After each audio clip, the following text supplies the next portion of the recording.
Hello and welcome. My name's Chris Can. I'm here with Polymetal Investor Relations Director Evgeny Monakhov, and we're talking sustainability linked finance over a two-part series. Welcome, Evgeny. Thank you very much. Pleasure being here. First part, we looked at climate specifically, and we touched on the idea of what investor priorities were around sustainability. This time, I'd probably like to look specifically at the financing, and Polymetal has been a pioneer, more or less, in the sustainability linked finance space. Could you give us a little bit of background on what's come before, some of the deals that have led through probably to the most recent one Mhm. in the last quarter? Well, true. Polymetal has been the pioneer in this area. We did our first sustainability-linked banking loan in 2017 when we were completing our flagship project in Kazakhstan called Kızıl. Okay. Um, uh, we agreed to do a deal with EBRD, including some of the sort of KPIs linked to sustainability. That was mostly on sort of the S of the ESG. So we did a big youth inclusion education project in the area that benefited the local communities. Mhm. That was our first experience. It was very well received by all stakeholders, by of course the local communities who benefited from it, the authorities, the staff, the shareholders, and we were very surprised at how positively it was and how well it was well received. We went on and did two smaller deals linking so the interest rate to the Sustainalytics score Mhm. that we had. Maybe because we were ranked quite highly by Sustainalytics and still are. We thought if we enjoy this benefit of getting very high scores by Sustainalytics, which is a very tough rating agency. Why not bring it into the financial sort of the planning and get rewarded for it, not only by having the credentials of being highly rated, but also by having a loan which the interest rate benefits from the high ratings from Sustainalytics.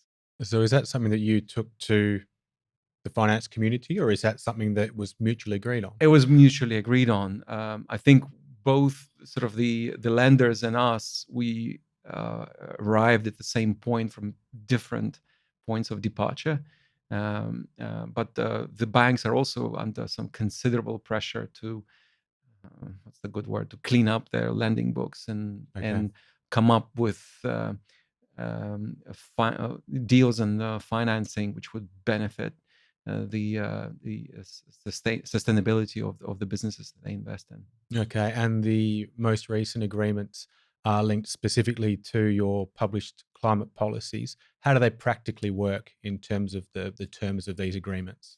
Well, we actually these two last deals that we signed are specifically tied to the climate goals, and that's what we actually like doing. We make an announcement of a significant policy commitment that we take a pledge, if you like, and at the same time we back it up by a financing deal that will provide the money to for us to implement those goals and targets. So the financing deals, they help us um, to make that commitment public Mhm. and sticky, and it will disciplines us in a way internally. Okay. Because in this specific deal, the banks and us, we agreed on a specific metrics that would be linked to the interest rate on the facility. So if we beat our own benchmarks and we beat our own sort of targets we've set up, our benchmark, our cost of loan is going to be lower, and if we miss on them, it's going to be higher. Okay. So it's a quite a powerful tool of disciplining us, and at the same time making sure that we are publicly sort of committed to the targets. Okay. And the climate targets you've set down, they're kind of near-term targets and then longer-term targets. Correct. They're over multi-year periods. Is the finance link based on annual milestones, or is it assessed over longer periods? It's my annual milestones. We Okay. we we don't believe in a target set in some time in 30 years, and who's going to be around to check on what we said 30 years ago. We believe in the long-term planning with intermediate sort of checking points where we just check the temperature and see where we are Okay. on that road. Okay. And looking at the overall portfolio of sustainability linked finance, my understanding is you have about 680 million in agreements at the moment. About 40% of that is debt. What are the benefits of having yourself set up like that with that kind of structure at the moment? And how does that relate to your overall balance sheet in terms of financing outstanding? So the sustainability linked loans right now are 40% of the overall debt Yep. portfolio that we have. Okay. We feel it's the reflection of a very serious and a very considerate approach that we take to our commitments in the ESG area. Um, w- is it enough, or is it too much?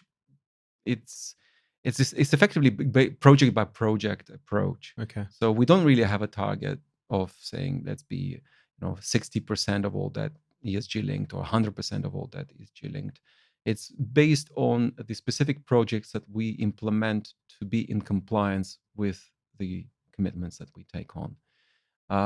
We feel that the entire sort of space of banks lending to the mining companies is, and the mining companies looking for funding for their ESG goals and targets are moving towards some sort of a situation sometime in the future where most, if not all, of the lending will have some sustainability sort of KPIs baked into the terms. So while we don't have 100% target, we feel that we may naturally come to it in a few years' time. What's been the reaction by your current investor base when they see these deals being published, or you tell them that you're working on these deals? And then similarly, when you're looking at more generalist investors as well and new investors into the company, how do they respond? Is it they like it, but it's not of great interest to them, or is it something they're quite enthusiastic about? They're quite happy. They're quite complimentary when we do these deals, because I mean, a generalist investor has dozens, if not hundreds, of companies in their portfolio. For them Okay. to monitor, to really follow every company and see what, to have a pair of eyes on each company Hmm. and what they're doing at every turn of their journey is impossible.